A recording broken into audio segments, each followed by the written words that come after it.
Copyright disclaimer.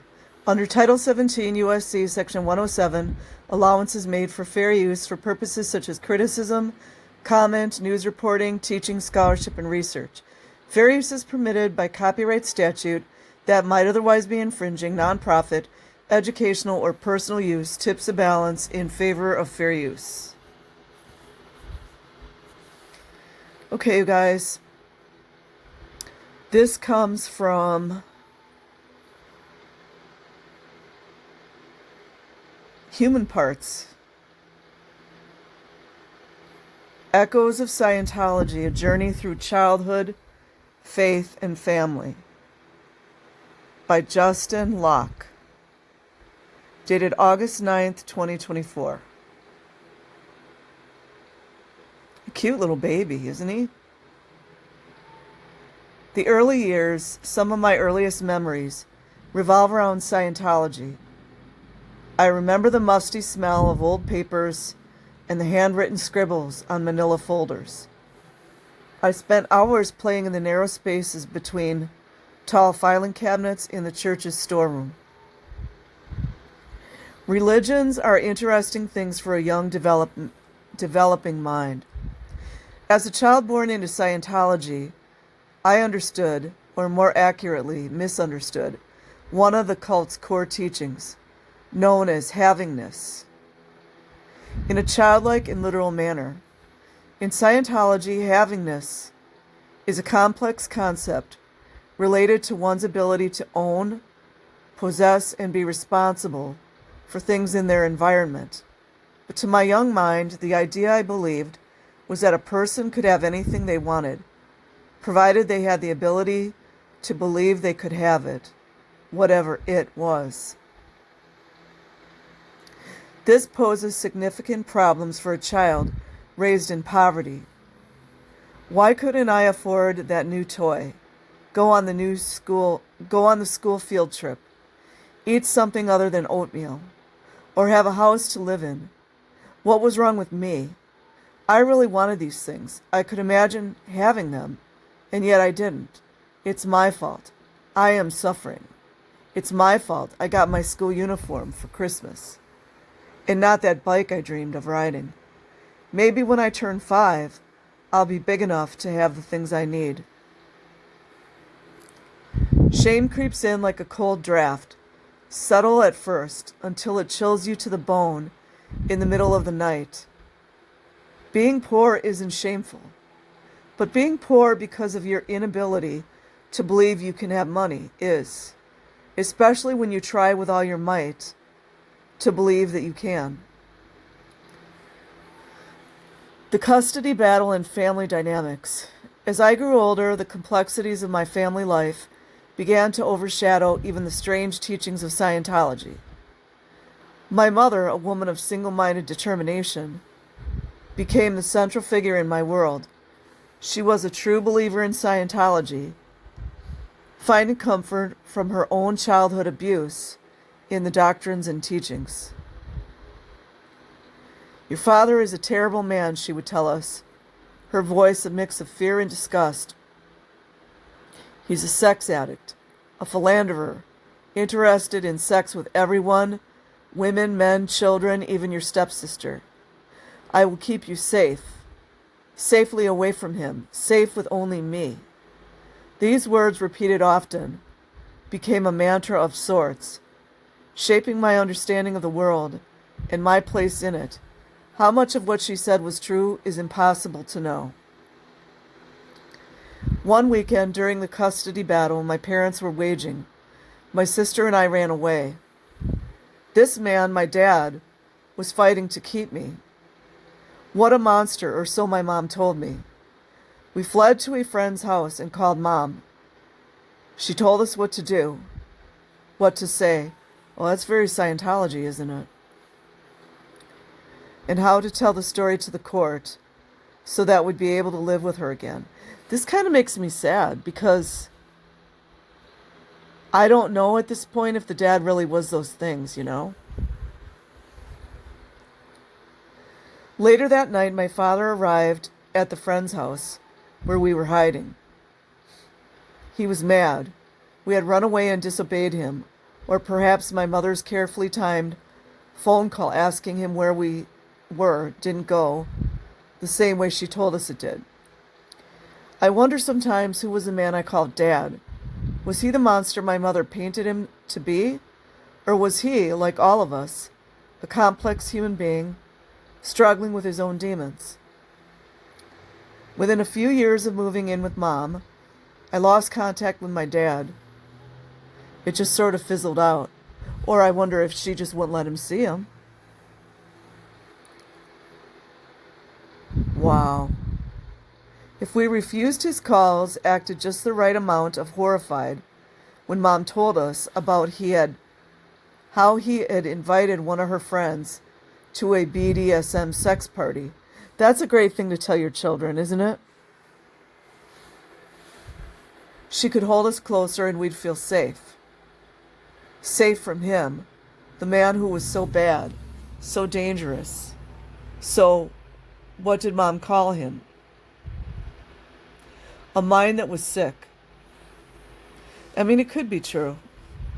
The transition out of Scientology was not a clean break, but a slow, painful unraveling. At 14,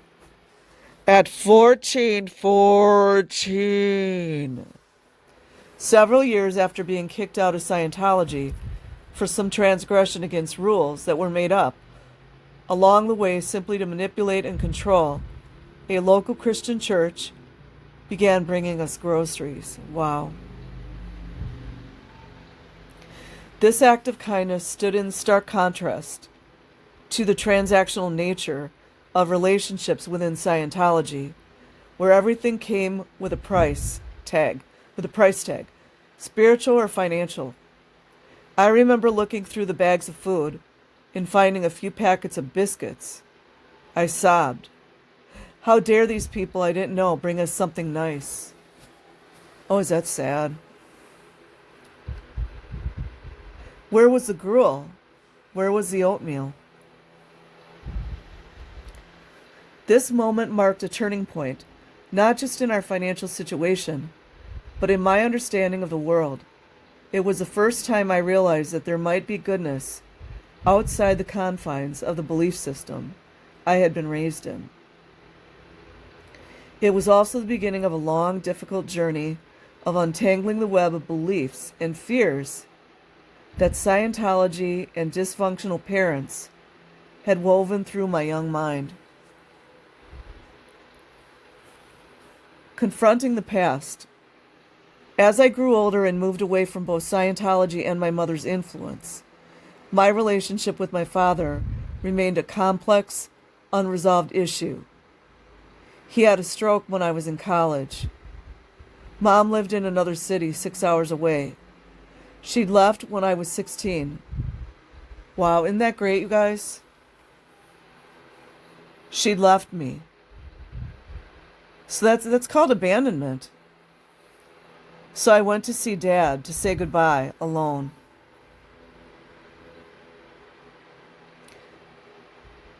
So, did Dad get out of Scientology? I think I missed something. Mom's influence was still a central part of me. She reminded me not to tell anyone at the hospital who I was. Huh? She said that they'd make me pay for his funeral. Wow. Even in my most painful and fearful moments, her concerns were financial. I still feel the resentment bubbling when I wonder why my mother couldn't see the hurt and fear I was experiencing, because she probably didn't have that in her. She probably is like a narcissist. Probably. You promised to keep me safe. I walked into the general ward of the hospital, 100 beds crammed into a dark room, each occupied by someone sick or dying. I remember spotting my father's body the moment I walked in. I wish I knew if he was still a Scientologist. I don't think he was. He was a tangle of bones, emaciated and hung with tubes and bags. He wasn't conscious. He didn't know I was there. And mind you guys, he was trying to be with his child. He didn't know I was there, that you're aware of. And he didn't get to see the hard, stiff expression I contorted my face into. He didn't see the terrified 17-year-old boy underneath either. A few years later, days before I was due to leave the country,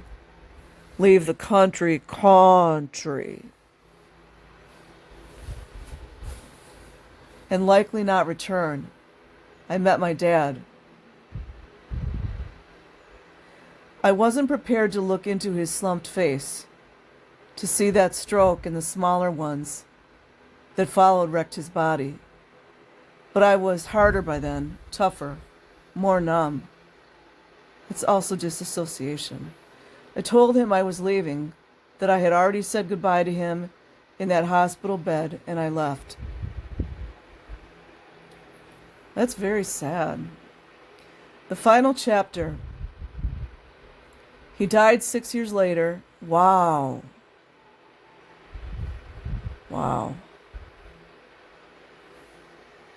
Just a few months after I had settled in California.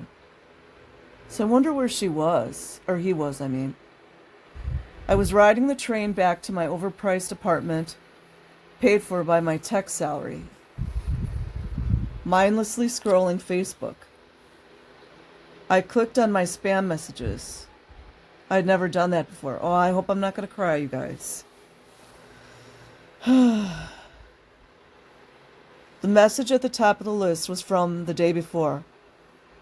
A woman called Winsome, which means lighthearted, had messaged to say that my father had died, to tell me that he had died alone, afraid, and without love. Wow. She said that I was a monster for ignoring him as he died, that I could have saved him by helping him get the life-saving blood transfusion he needed. The long list of earlier messages from her, all unread in that same spam folder, read more or less the same. Wow.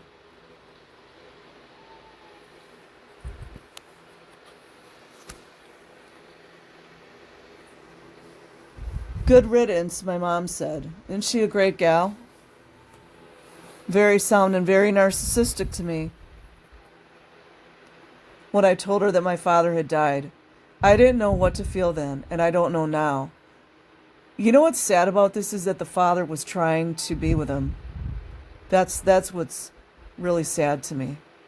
I didn't know what to feel then, and I don't know now, a decade later. So they must be in their 30s now. I cried into my pillow, careful not to wake my sleeping wife, laying next to me that night. Confused, sad, and alone, I wondered if he felt the same way when he'd felt his last breath. That's so sad.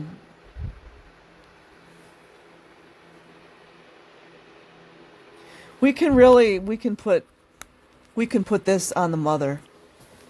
She made sure that he couldn't see his son. Dad, I am sorry for the ways our lives intertwined and unwound. I don't know who you were, and I never gave you the chance to know who I became. I did the best I could to survive in a world for which I wasn't prepared. You failed in your role as my dad, and you did the best you could. I forgive you. And I forgive the boy who fought so hard to please the mother he believed was his only hope for surviving too. Man, tell me this is not sad. My God. The aftermath, confronting mental health. My name is Justin Locke, and I suffer from mental illness. I have complex post-traumatic stress disorder, which is a fancy way of saying that I experienced a lot of shit throughout my life. None of it serious enough to be profoundly traumatic. I don't know about that. So there isn't a specific thing that is causing my disease. Rather, and as my therapist tells me, I have a million small traumas that I experienced, mostly as a child, thanks to Scientology and his mother. that slowly molded my brain to work differently. The treatment is years-long therapy to rewire my brain, just to give me the chance to examine and decide if my instinctive reactions to stressful experiences are appropriate for the situation. Everyone with PTSD has that. Spoiler, they aren't. And they are also the very same instincts that I used to survive, in some cases, literally, traumatic events in my life. Navigating the professional world. I recently started looking for a job after a year of sabbatical. Looking for a job is an interesting thing, and when I say interesting, I mean soul-destroying facts. I'm sick. My brain doesn't work just right, and job hunting has been a high-stress situation. Every application feels make or break. I get that. If I don't get the job, I won't be able to afford food tomorrow. My fridge is probably overfull right now. See the problem here? Yeah.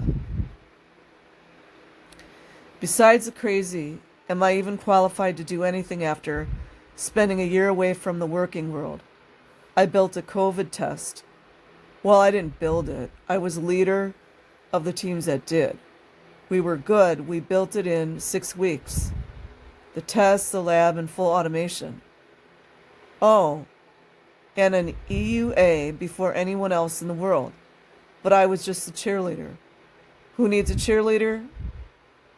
It broke me, that test.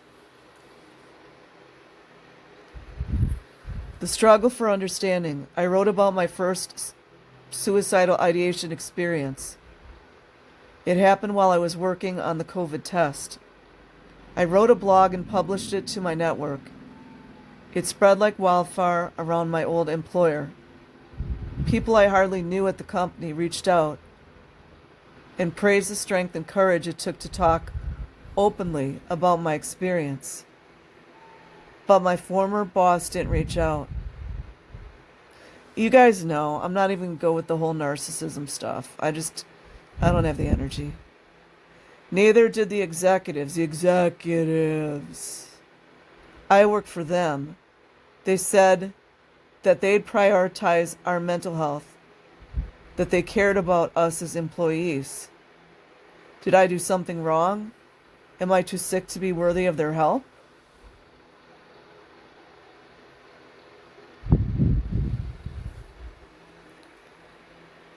Finding hope in unexpected places.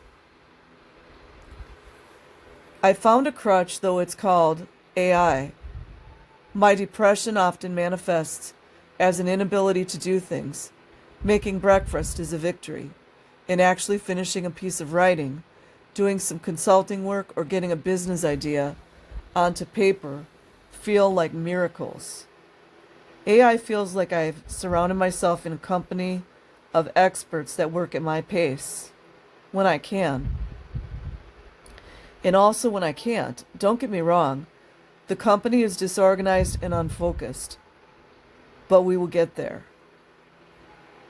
Perhaps the narrative that I am not good enough for the working world is wrong. Perhaps people like me, people that don't want to trade time for money because it makes us sick, can build a new way of living in abundance that doesn't cost us our lives. Reflection and moving forward. As I look back on my journey from the confused child in Scientology to the adult grappling with mental health issues, I realize how far I've come. The shame I felt as a child for not being able to manifest what I needed has transformed into a deeper understanding of the complexities of mental health and trauma. My experiences with my father, while painful, have taught me about the importance of forgiveness, not just for others, but for myself. I've learned to forgive the child who did what he needed to survive, and the adult who is still learning to navigate a world that often misunderstands mental illness. The journey hasn't been easy. From the musty smell of Scientology's filing cabinets to the modern offices where I led teams, developing groundbreaking medical tests, each step has been a challenge, but each step has also been a lesson. Now, as I explore new ways of working and living with the help of AI, I'm beginning to see a glimmer of hope. Maybe there's a way to exist in this world that doesn't require me to conform to standards that make me sick. Maybe there's a way to use my experiences, all of them, from Scientology to mental illness, to create something new and meaningful.